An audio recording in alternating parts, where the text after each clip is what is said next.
Hey folks, normally I post this on Facebook every year because it's that timing, uh, but I'm just sick of typing it, right? So I'm going to say it.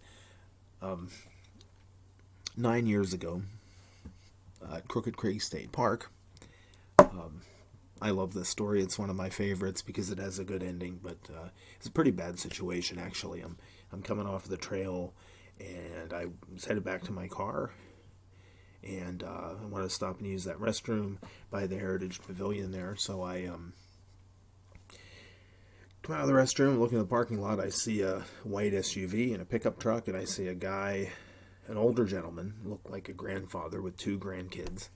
And he appeared to be in some kind of distress. So he was telling us there was this big, gigantic guy standing. He was like, kind of telling him, like, leave him alone. Or something.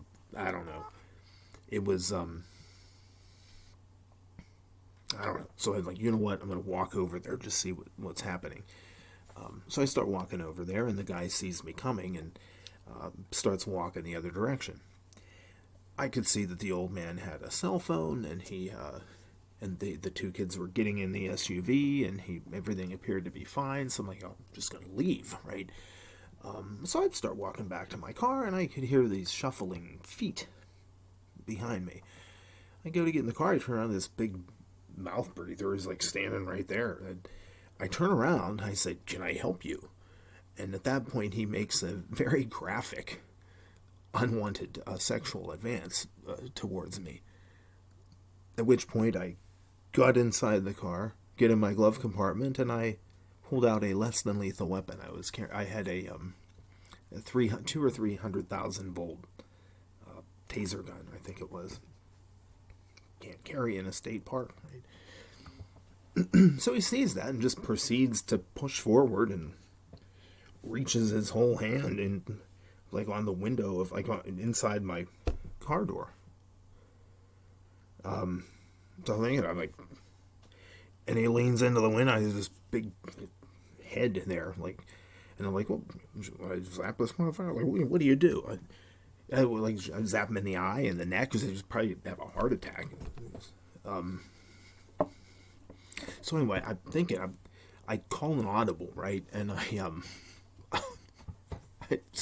start reading him his Miranda rights.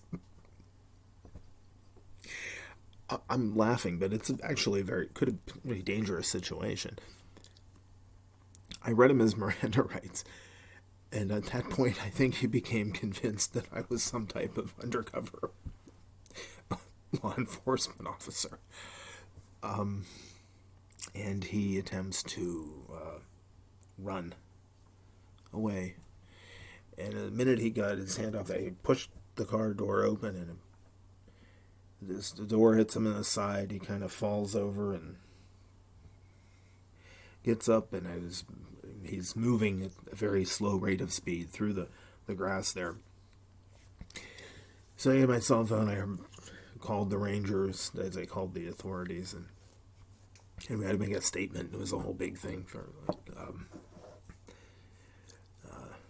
But anyway, long story short, I'm 4 for 4.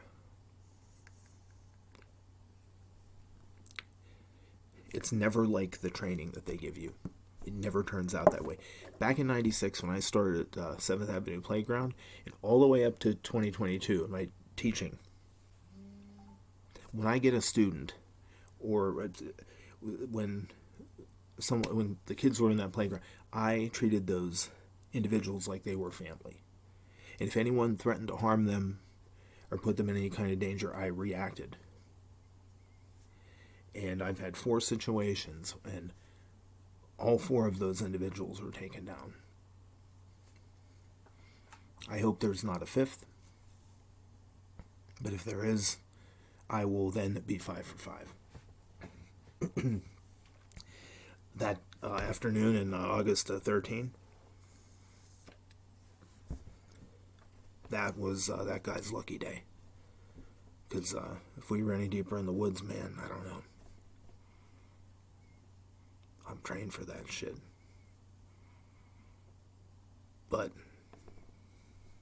like I said,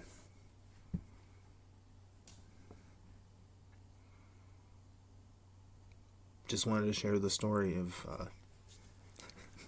the the day that I took down a child predator. Um, I hope you enjoyed the story. Have a wonderful evening.